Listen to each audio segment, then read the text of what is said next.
সুরক্ষা রাখবে, এর চেয়ে বড় নিরাপত্তা আর কেউ দিতে পারবে না। যদি আমি আমার রবের ডাকে সাড়া দিয়ে চলে যাই, আপনি শহীদের ভাই হবেন।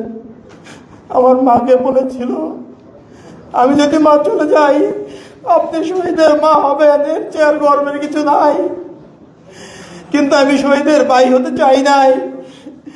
আমি চেয়েছিলাম রাজপথে বিপ্লবী ওসমানের পাশে থেকে এই বাংলাদেশকে আধিপত্যবাদ মুক্ত করতে।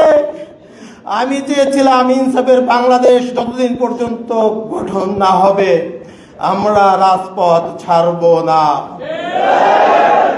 কিন্তু আজকে ওসমান চলে গেছেন, আল্লাহ ওকে তার সর্বোচ্চ পুরস্কার দিয়ে নিয়ে গেছেন।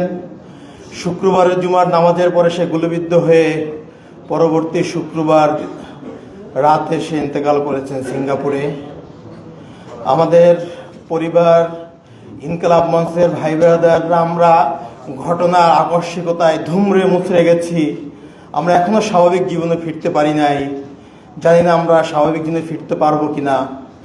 আমাদের শহীদ পরিবার, ইনকলাব মঞ্চ, ওসমানগণের লাখো লাখো ভালোবাসার জনগণ, বিপ্লবী ছাত্র জনতা, সবার কাছে আমার একটাই দাবি, ওসমান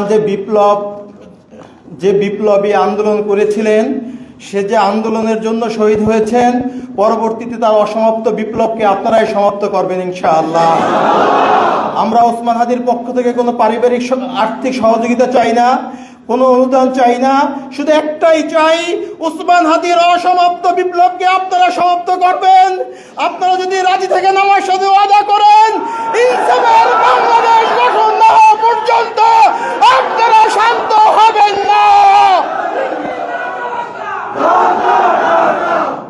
ওসমান হাদি শাহবাগে দাঁড়িয়ে বলতেন, এই শাহবাগ হাজার বছরের মুসলমানদের কাছ থেকে এই বঙ্গভূমি স্বাধীনতা কেড়ে নিয়েছে। এই শাহবাগে ফ্যাসিবাদের জন্ম হয়েছে। আমি এই শাহবাগ থেকে ফ্যাসিবাদকে রুখে দেব। এই শাহবাগে বসে আমি নারায়ে তাকবীর স্লোগান দেব। যদি আপনারা হাদিকে ভালোবাসেন, হাদির হত্যার বিচার চান, ওই শাহবাগকে ফ্যাসিবাদ মুক্ত, ভারতীয় আধিপত্যবাদ মুক্ত কায়েম করতে হলে আপনাদেরকে আন্দোলন অব্যাহত রাখতে হবে। আমি আমার বক্তৃতা শেষ করছি। আপনারা হাদির 8 মাসের সন্তানের জন্য দোয়া করবেন, ওর ওয়াইফের জন্য দোয়া করবেন।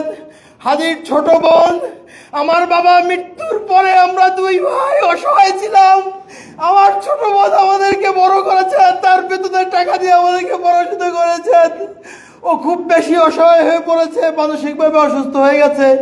খাস করে ওর জন্য আপনারা দোয়া করবেন। আল্লাহ আপনাদেরকে ওসমানের স্বপ্নকে বাস্তবায়ন করার তৌফিক দান করুক। আমিন।